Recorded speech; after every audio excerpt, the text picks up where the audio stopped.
Аз съм една от вас и днес вие се срещате с мен, Диляна.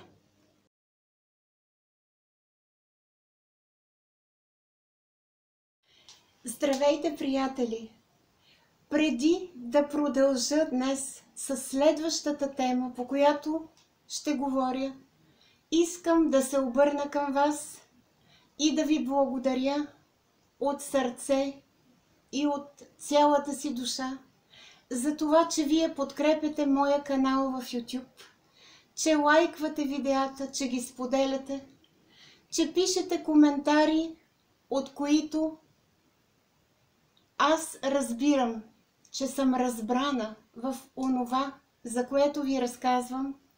Благодаря ви за обичта, която лъха от тези коментари. Тя ме вдъхновява и мотивира аз да продължа по-нататък с правенето на видеа на YouTube. И така, темата, по която ще говорим днес, това е за планът на душата. Ние казахме преди, че нашата душа, преди да слезе от отвъдното, се е подготвила предварително. Тя има план, който трябва да следва тук на земята в конкретното си прераждане. В този план е записано кога да се роди, къде да се роди, кои да бъдат родителите, какви да бъдат перипетиите в конкретния период от време, какви да бъдат нещата, които ще я накарат да се пробуди вътре в тялото, когато срещне конкретни души, с които предварително е набелязала още от отвъдното срещите си тук на земята. Този план, за съжаление обаче, не се изпълнява винаги на 100%. Защо? Защото, слизайки в поредното си прераждане, душата забравя коя е. И човекът е с затворено съзнание и така той трябва да премине през целия си живот. Но, на базата на заложените страдания и изпитания, душата започва да се събужда, започва да си спомня коя е, за какво е дошла и в нея сякаш идва нагласата, че тя трябва да започне да следва не този път, който е житейски в момента, а един друг път, поставен горе като план от отвъдното. Аз съм сигурна, че всеки от вас след някакви големи страдания и изпитания, когато, да се изразя образно така, е паднал от високо, счупил се е на парчета и докато се събира вътре в себе си, той сякаш се преподрежда. Той променя гледната си точка за нещата от живота, променя цели, приоритети, променя среда и общество, понякога променя външната си визия, грима, прическата, облеклото, цвета на дрехите, цвета на косата, нали, ако искате. Той става различен и всъщност тогава започва неговият истински живот тук, на земята. Да го кажа с други думи. Сътресенията, които са ни заложени тук, имат една единствена цел – да пробудят душата, да я накарат тя да се събуди, да си спомни за какво е дошла в този земен живот и да направи завой, ако е объркала пътя и посоката, и да тръгне по правилния път, т.е. по онзи, който е определен отгоре от отвъдното. Ние по-нататък ще разговаряме с конкретни примери, при кого, какво се случва, но сега аз искам да ви дам една обща постановка за плана на душата. Ние като хора тук на Земята смятаме, че сме дошли да се родим, да имаме нормален човешки живот, да оставим поколение след себе си, да се образоваме или да станем специалисти в дадена област или да усвоим конкретна професия, да се наслаждаваме на онова, с което сме обкръжени в земното си съществувание и да се приберем, изпълнили всичките тези задачи един ден горе в отвъдното. Но този наш човешки план всъщност няма нищо общо с божествения план за нашата душа, който е бил изграден преди ние да слезем тук на земята и който ние трябва да спазваме, т.е. да го следваме интуитивно, така да го кажа. Казвам интуитивно, защото понякога, ако душата ни не се е пробудила, ние имаме интуиция, т.е. ние имаме вътрешно знание. А тази наша интуиция е нашата пряка връзка с Бог. И всъщност ние не сме оставени на самите себе си. На нас ни се дават знаци. Стига ние да ги усетим, да ги разберем, да се вслушаме в тях и да ги следваме. Но не винаги става така. Аз се срещнах с много хора, при които проследихме пътя на техните души. Какво се оказа? Оказа се, че някои от хората са дошли не за да раждат потомство. Те имат друга задача. Те трябва да бъдат специалисти в определена научна област. Те трябва да правят открития. Те трябва да ги апробират, за да достигнат до конкретни изводи, които ще помогнат на човечеството да се развива. Други от тях трябва да усвоят конкретна професия и с тази професия да бъдат полезни и да работят за благото на обществото. Трети от душите са дошли за да пребивават в човешките тела и да бъдат така наречения семейен модел. Да намерят точен партньор, да имат много деца, да създадат условия тези деца да бъдат добре образовани, да бъдат добре възпитани, да бъдат духовни, интелектуални, т.е. да създадат предпоставки за душите на тези деца, които по-нататък ще имат един висок старт, ще се развиват и ще направят нещо голямо и велико в името на хората и на обществото. Срещах и души на хора, които просто са консуматори, така да се изразя. Ние ще говорим по-нататък за космическия закон за даването и получаването. Винаги в нашия живот и в Вселената има равновесие. Не може човек или душата само да получава. Трябва да има равновесие между даването и получаването. Но днес, вие сами сте свидетели, ние срещаме хора, които са дошли да бъдат консуматори в буквалния смисъл на думата. Как минава техния живот? Да речем, ядене, пиене, секс, пари, преживявания, удоволствия и толкова.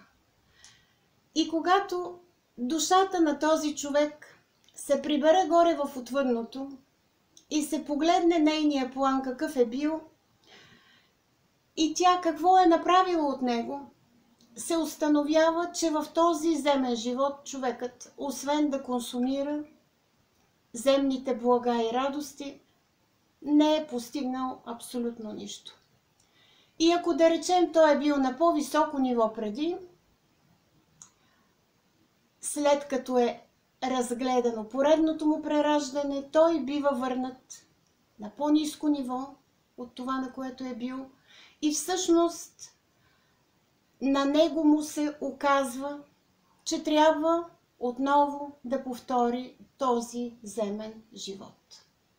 Разбира се, в друго семейство, в друго тяло, в друга държава, при други обстоятелства, но е длъжен да го повтори, тъй като сам е осуетил божествения план за неговата душа. В същото време срещаме много хора,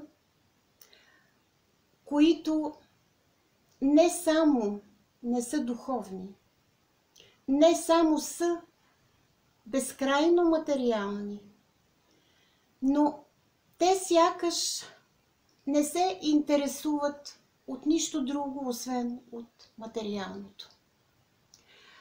За такива хора аз казвам, че душата им е стисната, образно казано. Душата в тях не може да се пробуди, тъй като в главата им е формирана една друга идея. Да имат, да получат каквото могат за себе си и да не дават в никакъв случай. Ние имаме много примери, не в България, даже световни примери, при които много богати хора, милионери, милиардери, преминават през някакви огромни сътресения, заболяват от тежки болести, нелечими, или губят богатството си, или се събуждат един ден и искат да раздадат всичко на хората, за да са свободни, и животът им се преобръща. Това означава, че тяхната душа се е пробудила вътре в тялото, че си е спомнила за какво е дошла и е осъзнала, че не това е нейният живот, а тя трябва да прави други неща. В срещите с хората, когато искам да видя всяка от душите вътре в човешките им тела, за какво е дошла, понякога аз установявам, че хората разсъждават по чисто човешкия начин. Например, те казват: ето вижте, еди кой си. Как едно дете не роди? Как едно котенце не отгледа? Вижте го как трупа богатства, как прави еди какво си. И не се обръща по човешкия начин към хората. Тоест, ако ние по духовния начин сме осъзнали, че такава душа е затънала в материалното, че притежава една егоистичност, ние не можем по никакъв начин да я пробудим, защото това е нейният път, това е нейният личен избор, това са нейните грешки.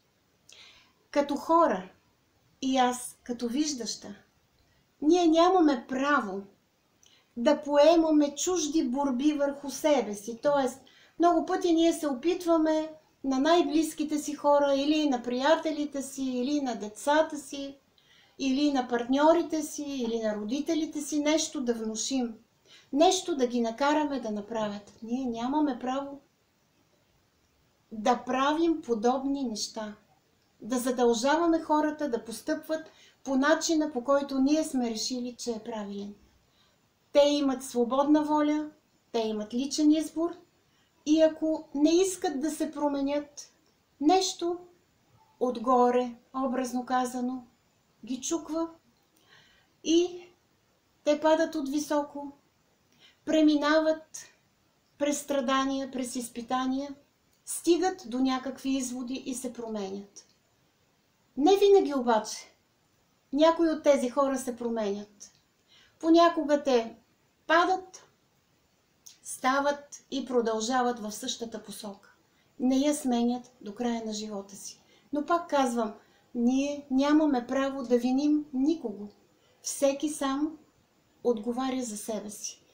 Ние нямаме право да водим чужди борби. Тоест, вместо човека, ние да направим това, това и това, той да бъде щастлив. Това е абсолютно забранено според божествените закони.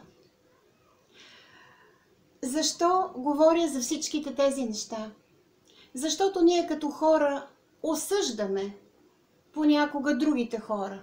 Ние казваме, ето, този човек, той само учи, той само се развива, той завърши 5 образования, научи 6 езика и прави само това. Защо този човек не иска да създаде семейство? Защо не иска да роди деца и така нататък? Нямаме право да осъждаме мисията на този човек, защото неговата душа е дошла в този живот да направи точно това. Да го кажа по друг начин. Много е хубаво в земния ни живот ние да имаме семейство, да родим деца, да се занимаваме с духовни, с интелектуални, с всякакви други професионални неща. Но няма време. Ние не сме всестранно развити като личности, макар душата да е такава. Ние не сме в състояние в този кратък миг, наречен живот, за който сме слезли от отвъдното, да направим всичкото това. Ние имаме посока, която е определена от божествения план, отгоре от отвъдното, за нашата душа. И всъщност, когато сме осъзнати, когато съзнанието ни се разшири или се отвори, в зависимост от това на какво духовно ниво сме и тук на земята, ние разбираме за какво сме дошли, какво трябва да направим и сме наясно, че всичките тези неща тук като хора не са ни по силите да ги постигнем. И ние се съсредоточаваме в една конкретна посока. Много малко са хората, които съм срещала тук на земята, с които съм имала срещи, които са направили и семейство, родили са деца, завършили са по няколко образования, духовни и интелектуални са и отделно имат своите задачки, които са посветени на благото на човечеството. За в бъдеще, вероятно, нашите души ще слизат по същия начин, но телата може да не бъдат по този начин намирани в семействата. Вие знаете, че в днешно време има бум на сурогатни майки. Горе в отвъдното се обмисля вариант, при който телата да се раждат в така наречените инкубатори, така да го нарека общо, т.е. места, където да са създадени всички условия за биологичното възпроизвеждане на човешките тела и човек да не минава през всичките тези перипетии по зачеване, по раждане, което, знаете, в днешно време при някои хора отнема страшно много време. И когато душата слезе от отвъдното, тя вече просто да е сигурна, че ще има задължително тяло, което да заеме, а родителите да не отделят толкова много време на зачеването, на подготовката за него и на раждането, а да отиват и да вземат детето, образно казано, от този инкубатор.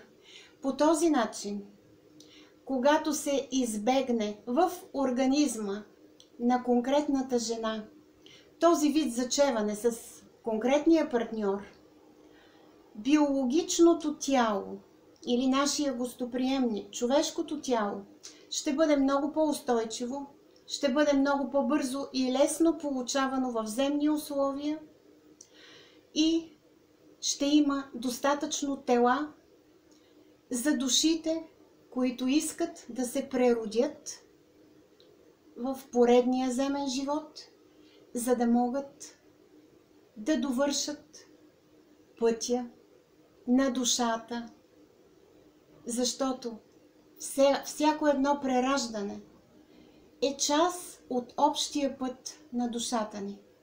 Във всяко едно прераждане ние сме дошли, за да се избавим от нещо, за да свикнем с нещо, за да научим по чисто житейския начин уроци, които са свързани с търпение, с примирение, с отхвърляне, с борба. Ние се учим през цялото време да обичаме, да прощаваме, да бъдем по-добри и по-човечни тук в земното си съществуване. По-нататък аз в друго видео ще ви разкажа, защото това стана сега много дълго, за онези души, които заемат тела, но полът на душите през всичките прераждания е бил точно определен. Например, душата винаги се е раждала в тяло на мъж.